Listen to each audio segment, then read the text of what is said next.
गांधी नेहरू खानदान के गुलाम वाले बयान पर गरमाई सियासत। जो पक्ष में हो हाँ कहें। संयम लोढ़ा का बेतुका बयान। हाँ, हम हैं गांधी नेहरू खानदान के गुलाम। हाँ, हम हैं गुलाम। संयम लोढ़ा बोले, जब तक हमारे शरीर में सांस है तब तक गुलामी करेंगे, और जब तक हमारे शरीर में सांस है हम गुलामी करेंगे। संयम लोढ़ा ने कहा, देश का निर्माण गांधी नेहरू खानदान ने किया है, क्योंकि इस देश का निर्माण नेहरू खानदान ने किया है। राजेंद्र राठौड़ का तंज, गुलामों की नई संस्कृति आई है। गुलामों, ये नई संस्कृति आई है। गुलामी, आपको बधाई हो गुलामी के लिए। राजेंद्र राठौड़ बोले, गुलाम अपनी बात नहीं कह सकता। गुलाम अपनी बात नहीं कह सकता, इन्होंने माना कि कालीचरण सराफ का लोढ़ा पर व्यंग्य, फिर भी कांग्रेस ने टिकट नहीं दिया। हाथ में कितने गुलाम। नमस्कार, बहुत स्वागत है आपका। प्राइम डिबेट देख रहे हैं आप, आपके साथ में जेपी शर्मा। कांग्रेस द्वारा राष्ट्र निर्माण में नेहरू गांधी खानदान के योगदान का महिमा मंडन नई बात है, न भाजपा द्वारा आज़ादी के बाद चूकों और ऐतिहासिक भूलों के आरोप लगाया जाना। इसलिए न भाजपा का बार बार ये कहकर कांग्रेस को उकसाना चौंकाता है कि कांग्रेस एक परिवार के गुलाम है, और न संयम लोढ़ा का ये कह जाना कि हम नेहरू के गुलाम हैं। सवाल यह है कि क्या वाकई इतिहास लिखते वक्त झूठे महिमा मंडन हुए हैं, या फिर अब गलत दावों के साथ महिमा गिराने की कोशिशें हो रही हैं। और उससे ज़्यादा ये सवाल है कि हमारे अतीत से भी उपलब्धियों के नाम पर या कमी खामियों के नाम पर वोट निचोड़े जाने की कोशिशें कितनी कामयाब हो रही हैं। क्या आम आदमी वाकई उसके आज के हाल से परे जाकर ये जानने में दिलचस्पी रखता होगा कि आज से 60-70 साल पहले क्या हुआ था, या उस वक्त अगर ऐसा हो जाता तो बेहतर हो सकता था, या यूँ कि अच्छा हुआ कि उस वक्त लोगों ने ऐसा कर दिया, नहीं तो पता नहीं क्या होता, वगैरह वगैरह। लेकिन ये तय है कि सियासत की इबारत में गड़े मुर्दे भी रंग भरते हैं। तो आज प्राइम डिबेट में इस पर बात करेंगे, इन सवालों के जरिए कि सियासत में कांग्रेस की गांधी नेहरू और गुलाम का क्लाइमैक्स क्या।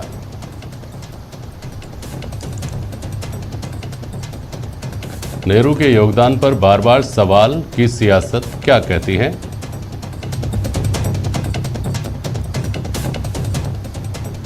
और कांग्रेस के इतिहास को लेकर भ्रम फैलाने की कोशिश के आरोप कितने सही हैं।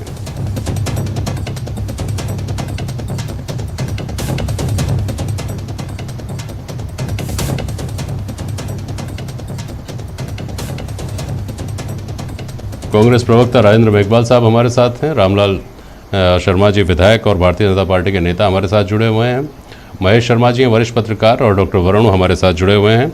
बहुत स्वागत है आप सभी का। मेघवाल साहब, आपके और रामलाल जी की ओपनिंग रिमार्क्स ले लूँ, उसके बाद बहस को आगे बढ़ाऊँ। मेघवाल साहब बोलें। देखिए जेपी शर्मा जी, जिस तरीके से मतलब गांधी नेहरू के इस देश के नवनिर्माण में या उसके पहले आज़ादी के आंदोलन को लेकर या देश को आज़ाद कराने में के योगदान को लेकर कमतर आंकने का जो एक फैशन चला है 2014 के बाद से, लगातार जिस तरीके से एक परंपरा सी बन गई है कि जिस तरीके से उनको झूठ के द्वारा या नफरत के द्वारा या किस तरीके के मतलब तथ्यों को तोड़ मरोड़ कर जिस तरीके से बदनाम करने की साजिशें की जा रही है, या किसी तरीके से कोई डिबेट चल रही है तो उसमें प्रवोक करके इस तरीके से उनके नाम को बीच में घसीटना, तो ये तमाम बातें हैं जिनका, और आपने देखा होगा कि इस देश की आज़ादी से लेकर और उसके बाद में जैसे पंडित नेहरू देश के पहले प्रधानमंत्री बने, तो उसके बाद में जो उन्होंने एक पूरा का पूरा इस देश के लिए एक जो योजना एक प्रारूपकार के रूप में जो प्रस्तुत की, उसके बाद में चाहे इंदिरा गांधी जी का कार्यकाल हो, चाहे राजीव गांधी जी का कार्यकाल हो, और उसके बाद में चाहे यूपीए चेयरपर्सन सोनिया जी और डॉक्टर मनमोहन सिंह जी के नेतृत्व में जो सरकारें चली, उन्होंने जो जो अच्छी काम किए, और उसके बाद में इन्होंने जो पिछले 8 साल के अंदर जो एक अंधभक्तों की एक ऐसी प्रजाति विकसित की जो पूरी तरीके से तमाम विफलताओं को भी अपनी सफलता की तरीके से बुनाती है, और पुरानी सरकारों की जो उपलब्धियां हैं उन उपलब्धियों को बहुत ही गलत तरीके से या उनको इस तरीके से पेश करती है, जिसका कि कांग्रेस पार्टी शुरू से विरोध करती है और उसके लिए इनको लगातार करी। फिर आज का मुद्दा क्या है उसके बारे में भी मैं आपको बता दूं कि इन्होंने जिस तरीके से, आपको पता होगा कि पिछली वसुंधरा जी की भाजपा सरकार थी, उसके अंदर विधि द्वारा विधानसभा द्वारा पारित और प्रस्तावित और पूरी तरीके से जो विश्वविद्यालय स्थापित किए गए थे, चाहे मतलब हरिदेव जोशी पत्रकारिता विश्वविद्यालय हो, चाहे डॉक्टर भीमराव अंबेडकर विधि विश्वविद्यालय, उन विश्वविद्यालयों को बंद किया जो कि विधानसभा के द्वारा प्रस्ताव लाकर पारित किए गए थे, और उनको बंद किया। और इस बाद में कांग्रेस जब वापस आई 2018 के अंदर, उन विश्वविद्यालयों को पुनर्स्थापित किया और उनके ऊपर जब डिबेट चल रही थी, तो ये देखिए आप, ये एक कहीं पे भी ऐसा नहीं हुआ इतिहास में कि किसी मतलब सरकार ने विश्वविद्यालय बंद किए हो, इन्होंने बंद किए। और आज उसी विश्वविद्यालय पे जब चर्चा चल रही थी तो इन्होंने इस तरीके की उस डिबेट को डिरेल करने की कोशिश की, जिसका कि हमेशा से कांग्रेस पार्टी विरोध करती है। और ये विश्वविद्यालय बंद करने वाले लोग हैं, हम विश्वविद्यालय खोलने वाले लोग हैं, इनको अपने गिरेबान में झांकने की जरूरत है। ठीक है रामलाल जी, आज भी आपने केवल बहस को डिरेल करने के लिए ऐसा किया और आप अक्सर ऐसा करते हैं, ये करें मेघवाल साहब। बोलिए रामलाल जी।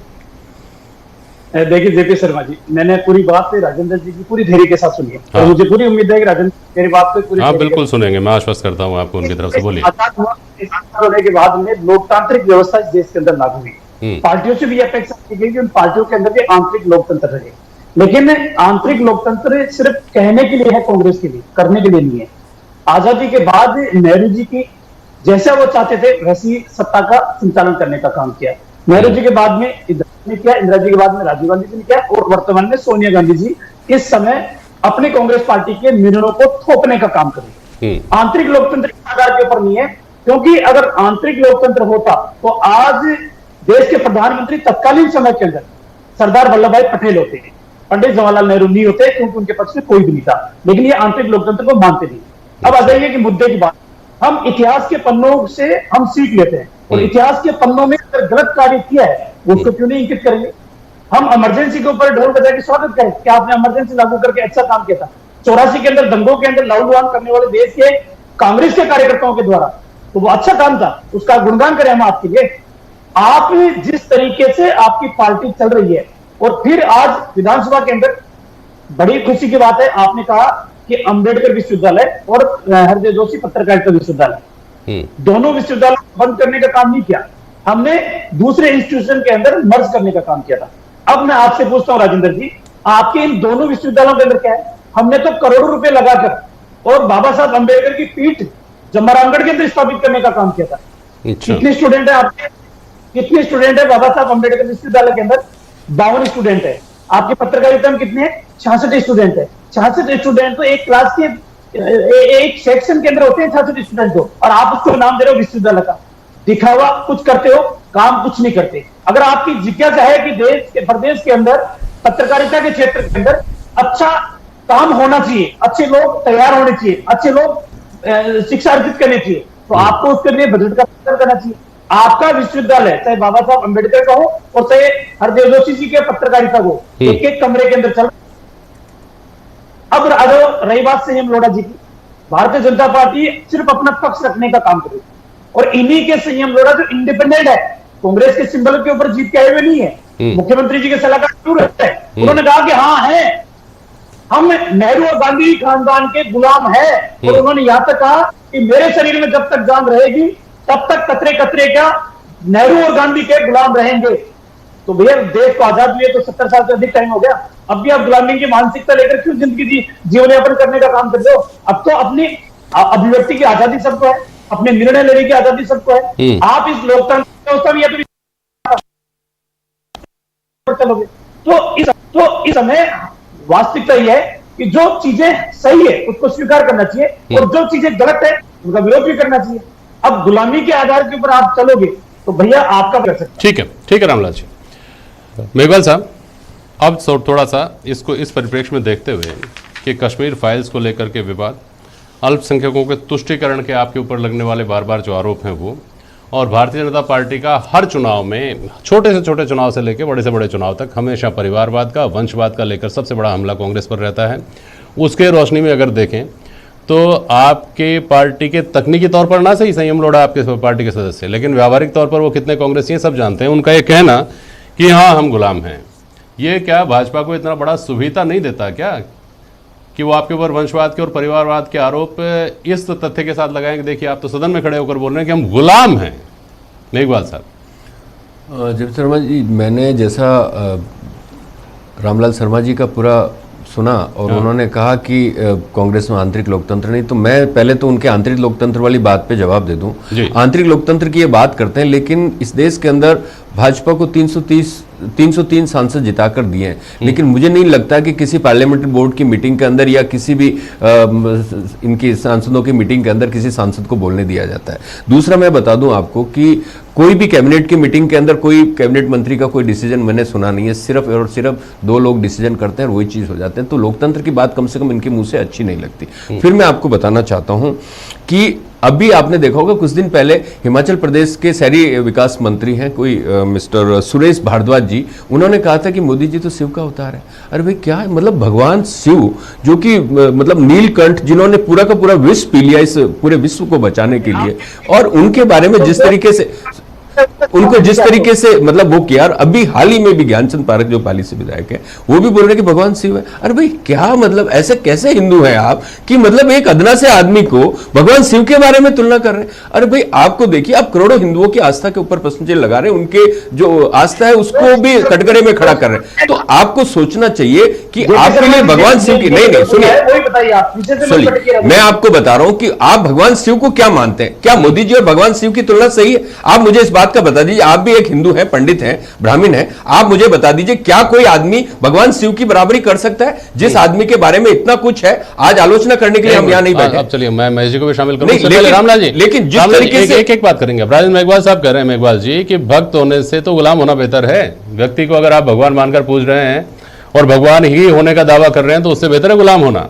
रामलाल जी देखिए जेपी शर्मा जी, व्यक्तिगत विचार किसी के कुछ भी हो सकते हैं, ठीक है।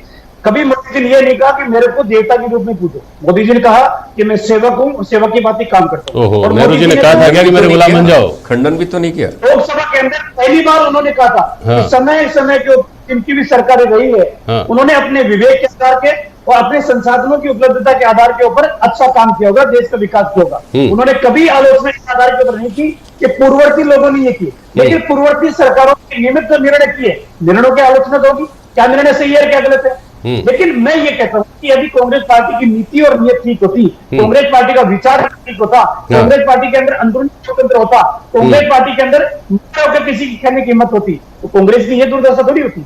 आप कहते हैं इधर लोकतंत्र नहीं है, ये कहते हैं आपकी तरफ लोकतंत्र नहीं है। कांग्रेस लगातार ये आरोप ही लगाती है कि साहब 2 आदमियों की सरकार है, पूरे देश को 2 ही आदमी चला रहे हैं, कैबिनेट को तो खाली हाँ बिल्कुल सही बहुत बढ़िया इतना ही बोलना होता है। तो वरुण पुरोहित जी, एक मिनट रामलाल जी, तो वरुण पुरोहित जी, क्या कांग्रेस में ये स्थितियां नहीं रही क्या? इंदिरा गांधी के दौर में क्या ये जुमला प्रसिद्ध नहीं था क्या कि माखनलाल फोतेदार हंसे तो मुख्यमंत्री फंसे? अगर वो हंस गए तो समझ आया जाता था कि ये मुख्यमंत्री जी गए, जो अंदर गए मुख्यमंत्री हैं, बाहर आएंगे तो मुख्यमंत्री नहीं रहेंगे। वरुण जी जेपी शर्मा जी, आप ठीक कह रहे हो, लेकिन संयम लोढ़ा ने जो वक्तव्य दिया है उनका आशय संदर्भ क्या था? गुलाम शब्द का उपयोग किया। हर आदमी की अपनी वोकैबुलरी होती है, ये भक्त का शब्द का प्रयोग करते हैं, गुलाम शब्द का प्रयोग किया। लेकिन व्यक्तिगत आदमी की देखिए भावनात्मक और रूप से जुड़ाव होता है और प्रतिबद्धता होती है किसी के प्रति। अब ये मोदी जी को हर हर महादेव से जोड़ते हैं तो वो कोई भगवान तो है नहीं, लेकिन अब जोड़ते हैं ना इनके उनको भगवान का रूप देख रहे हैं, तो इनकी व्यक्तिगत बात है, उसमें किसी की मानसिकता को ओवरलैप दूसरा आदमी कैसे कर सकता है?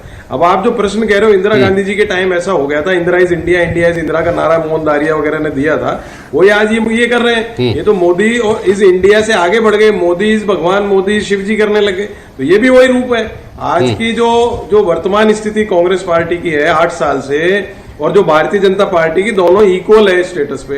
कांग्रेस तो 8 साल से मोदी मोदी करके वो जुमले फेंकते हैं, उनके पीछे भाग रही है, उसका संगठन खुद का अपना स्ट्रॉन्ग करना नहीं चाह रही है। और मोदी जी क्या कर रहे हैं, इन्होंने भारतीय जनता पार्टी जो अटल जी अडवाणी जी का युग था वो तो समाप्त कर दी, दिन भर कांग्रेस को और गांधी परिवार को कोसते रहते हैं। एक्चुअली में क्या है जेपी शर्मा जी, आप मुझसे ज्यादा जानते हो, 77 में जब ये लोग हारे चुनाव, इंदिरा जी की बात आपने की इसलिए मैं कह रहा हूं, जब से बार बार ये सरकारें चला नहीं पाए, चाहे इंदिरा जी आई, फिर चाहे सोनिया जी आई, नरसिंह राव जी आए, जो भी है, तो इनको एक बोधग्रस्त है एक किसी विचार से कि कैसे भी गांधी परिवार को हम नष्ट कर दें तो हम राज में रह सकते हैं। इनको ये समझ नहीं आ रहा कि 8 साल से आप सत्ता में हो, आपको कांग्रेस का दुख क्यों मनाना है? अभी रामलाल जी कह रहे थे, वरिष्ठ सदस्य हैं विधानसभा के, बार बार कांग्रेस के कमजोरी से परेशान हो रहे। भाई कांग्रेस मजबूत होती तो आप सदन में नहीं, मुझे नहीं लगता वरुण जी, आपको तो मुझे लगता है ना किसी और आदमी को लगता होगा कि भाजपा ये चाहेगी कि गांधी परिवार का नेतृत्व खत्म हो जाए और उनके हाथ से इतना बड़ा राजनीतिक मुद्दा चला जाए।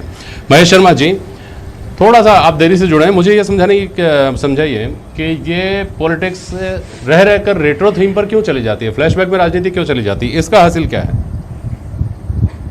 नहीं, जब आप मुद्दों की राजनीति की बात करते हैं और चुनाव हो चाहे कैसे भी हो, तो वो मुद्दे तो गौण हो जाते। एक तरह से ये गुलाम बनाना, परिवार के पीछे परिवारवाद वगैरह, ये सारा जो जिस तरीके से चल रहे हैं, या किसी भी मुद्दे पे लेकर के ये बातें करते हैं, तो ये निश्चित रूप से मान के चलिएगा कि ये सिर्फ क्या करता है, आरोप प्रत्यारोप की राजनीति। एक्चुअल में जो जिस संदर्भ में ये बात कही गई है, इसमें तो ये मानना पड़ेगा कि आज गांधी परिवार और नेहरू परिवार को माइनस करते हैं, तो आधुनिक जितनी राजनीति है आजाद भारत की, उसमें कांग्रेस का और नेहरू और गांधी अब राजभवन उन्होंने तो जो भी अब जैसा भी जहाँ पे भी होता है, कांग्रेस एक बार विघटन की स्थिति में पहुंच गई थी। उस दौरान भी मतलब जो इस परिवार ने इसको संभाला, और दूसरी बात में जब आपके केसरी जब अध्यक्ष बने थे, उस दौरान भी कांग्रेस की जैसी हालत हुई है, उसको भी इस परिवार ने वापस से इसको संभाला और वापस एक यूपीए गवर्नमेंट ने 10 साल शासन किया है। इस चीज को देखना चाहिए। अब जैसे अब कहा जाता है कि जब तक मतलब क्या कहते हैं जो चाहे वो मतलब टिकट हो, चाहे वहां के जितने भी मतलब क्या कहते हैं नीतिगत जो भी फैसले लेने होते हैं, गांधी परिवार का मतलब निश्चित रूप से कोई भी यहाँ का मुख्यमंत्री हो, किसी भी स्टेट का मंत्री हो, वो अपने सलाह लेता है, वो अपने सुझाव देता है और वो उनके हिसाब से नीति निर्देशन, क्योंकि कांग्रेस की नीति रीति वो ही तय करता परिवार। आज भी मतलब क्या है, जिस तरह से जो बैठक हुई है और जिसमें G23 के जितने भी जो नेता हैं वो भी यही मानते हैं कि मतलब हम इनके नेतृत्व में काम करना चाहते हैं, लेकिन अंततः आप विरोध क्या करना चाह रहे हैं? तो स्वयं कांग्रेस के नेता आज स्पष्ट नहीं है कि वो स्वतंत्र रहना चाहते हैं नेतृत्व से या स्वयं नेतृत्व ठीक अपने हाथ पे लेना चाहते हैं। ठीक है सर। बेगवाल साहब, आपने अभी जब शुरुआत की अपनी बात की और आपने कहा कि भाजपा ने लोगों को बरगलाकर अंधभक्त ऐसे कर दिए हैं देश में। अब अंधभक्तों की तादाद तो इतनी है कि 2014 के बाद 2019 में जिता देते हैं कांग्रेस को, अभी 4 राज्यों के चुनाव हुए उसमें भी भाजपा को। तो फिर आपका ये तर्क कहाँ काम करता है साहब कि अगर हमने काम नहीं किया होता तो हम 47 से 77 तक लगातार कैसे बने रहते? उस वक्त के लोग जिन्होंने आपको वोट किया, अगर आज जो लोग वोट करके मेजोरिटी में सरकार को ला रहे हैं वो अंधभक्त हैं, तो वो फिर अंधभक्त क्यों नहीं थे उस वक्त? ये तर्क कैसे काम करता है फिर वहाँ? जेपी शर्मा जी, देखिए 2014 से पहले तक जितने भी चुनाव होते थे या होते थे, उसके अंदर हमेशा कोई ना कोई इश्यूज रहते थे और जनता इश्यूज पे वोट देती थी। 2014 के बाद में जिस तरीके से इन्होंने एक देश के अंदर जिस तरीके का माहौल बनाया भ्रष्टाचार को लेकर, या और उस भ्रष्टाचार के मामले में जितने भी लोगों को किसी को भी ये न तो सजा दिला पाए न उनके ऊपर आरोप साबित कर पाए सीबीआई के अंदर, और इन्होंने कंडीशनल माफी भी मांगी। सीएजी जो कि विनोद राय थे, मतलब उन्होंने कंडीशनल माफी मांगी कि मैं माफी मांगता हूं, मैंने गलत कहा था। और फिर इतना समय थोड़ा कम है, अपन तो इस मोटी बात को पकड़ लेते हैं। इस मोटी बात को एक मिनट बेगवाल साहब, आपने जो बात कही एक महत्वपूर्ण बात आपने कही है और इस पर बार बार बहस होती रहती है कि मुद्दों के ऊपर चुनाव नहीं हो रहे। मुद्दों के ऊपर चुनाव, तो साहब मुद्दों के ऊपर चुनाव नहीं हो रहे, और अगर फिर जीत भाजपा की हो रही है तो या तो नाकामी है विपक्ष की, जो लोगों को ये समझा नहीं पा रहा कि ये मुद्दों के ऊपर चुनाव नहीं है, आप लोग भरमाए जा रहे हैं, या फिर ये लोगों की गलती है जिसका कोई इलाज ही नहीं है। शर्मा जी, इसमें मैं बता दूं आपको कि हमारा लोकतंत्र एक कलेक्टिव लोकतंत्र है जिसके अंदर सभी तरीके के संस्थान, इंस्टीट्यूशंस हैं, चाहे उसमें राजनीतिक दल है, चाहे सामाजिक संगठन है, चाहे धार्मिक संगठन है, चाहे आपके मतलब इंस्टीट्यूशंस हैं, चाहे संवैधानिक संस्थान है, चाहे मीडिया है, चाहे जुडिशरी है, चाहे तमाम तरीके। जिस तरीके से मतलब आपने देखा होगा कि 14 के बाद से जिस तरीके से संस्थान मतलब इंस्टीट्यूशंस पर जिस तरीके से कब्जा किया गया, और फिर मैं यहाँ पे एक बेसिक डिफरेंस में बताना चाहता हूँ कि इनका दोगला चरित्र हर जगह जाहिर होता है कि एक तरफ ये भगवान राम की बात करते हैं, मुंह में राम और बगल में नाथूराम, और दूसरा मैं आपको बता दूं कि नाथूराम गोडसे की पूजा करते हैं और विदेश में जाते कहते हैं कि मैं गांधी और नेहरू के देश से आया हूं। तो इतना दोगला चरित्र किस लिए भाई? आप इस चीज को देखिए ना कि भाई आप अंधभक्ति की पराकाष्ठा कर रहे हैं, और देश के अंदर जिस तरीके का भी नैरेटिव आपने सेट किया है वो नैरेटिव वास्तव में विध्वंसकारी है। कश्मीर फाइल्स, तुष्टीकरण के आरोप, ये सारी चीजें और चुनाव, ये अलग अलग नहीं होते। इन सब के आखिर में जाकर के चुनाव शब्द आता है। ये आरोप आपके ऊपर बार बार लगते हैं कि ये सारी चीज़ें तब याद आती हैं और थोड़ी ज़्यादा याद आती हैं, शिद्दत के साथ याद आती हैं, याद दिलाई जाती हैं जब कहीं चुनाव हो रहे होते हैं। अब पृष्ठभूमि तैयार हो रही है अगले साल के राजस्थान के और उसके बाद में लोकसभा के। जेपी शर्मा जी, मैं राजेंद्र जी ने कहा कि मुद्दों के आधार के ऊपर पहले मतदान होता था, आजकल मुद्दों के आधार के ऊपर मतदान नहीं होता। आपने तो मुद्दा किसान आंदोलन का भी बनाने का काम किया, आपने तो मुद्दा लखीमपुर खीरी का बनाने का काम किया, आपने तो मुद्दा यूपी के अंदर कानून व्यवस्था का भी बनाने का काम किया, आपने मुद्दा पंजाब के अंदर किसान आंदोलन को उद्दीलित करने का आरोप, सीधे से आरोप लगा रहा हूं। उसके बाद आपकी कांग्रेस सरकार भी चलेगी पंजाब से। आपने उत्तर प्रदेश के अंदर भी कितने मुद्दे बनाने की कोशिश की, लेकिन जनता ने आपके ऊपर विश्वास नहीं किया। वो इसलिए विश्वास नहीं किया कि आप उत्तर प्रदेश के अंदर कानून व्यवस्था के ऊपर लड़ाई लड़ते हो और राजस्थान के अंदर कोई घटना घटती हो तो आप चुप हो जाते हो। दोगला चरित्र क्यों? इसलिए जनता आपके ऊपर विश्वास नहीं करती है। चरित्र आपको एक रखना पड़ेगा, जो राजस्थान के अंदर चरित्र है वैसा ही चरित्र यूपी में रहेगा, वैसे पंजाब में रहेगा, वैसे हरियाणा में रहेगा। और जनता हमारे ऊपर विश्वास कर रही है। आप कभी ईवीएम के ऊपर रिपोर्टिंग का काम करते हो, कभी संवैधानिक संस्थाओं के ऊपर। लेकिन मेघवाल साहब कुछ कहना चाह रहे हैं, जवाब देना चाह रहे हैं, 20 सेकंड में अपनी बात खत्म कर लीजिएगा, मैं समय खत्म हो गया। मेघवाल साहब देखिए, मैं लगातार कह रहा हूं कि जिस तरीके से 2014 के बाद से जिस तरीके से मतलब नफरत की या एक व्यक्ति विशेष को या एक मतलब परिवार विशेष को जिस तरीके से कलंकित करने की कोशिश की जा रही है, उनके बारे में जो किया जा रहा है वो वास्तव में है। जबकि उन लोगों का इस देश के नवनिर्माण में, चाहे आज़ादी के आंदोलन हो, उसमें तमाम तरीके से पूरी दुनिया उनको स्टेट्समैन मानती है, उनको लेकर जिस तरीके का भ्रम फैलाया जा रहा है और बार बार प्रवोक किया जा रहा है और हमारी युवा पीढ़ी को सच से महरूम रखा जा रहा है, झूठ के द्वारा जो सियासत की जा रही है उसकी कांग्रेस पार्टी सदैव जेपी शर्मा जी, गांधी परिवार से भी है ना, गांधी परिवार समाज से भी है ना।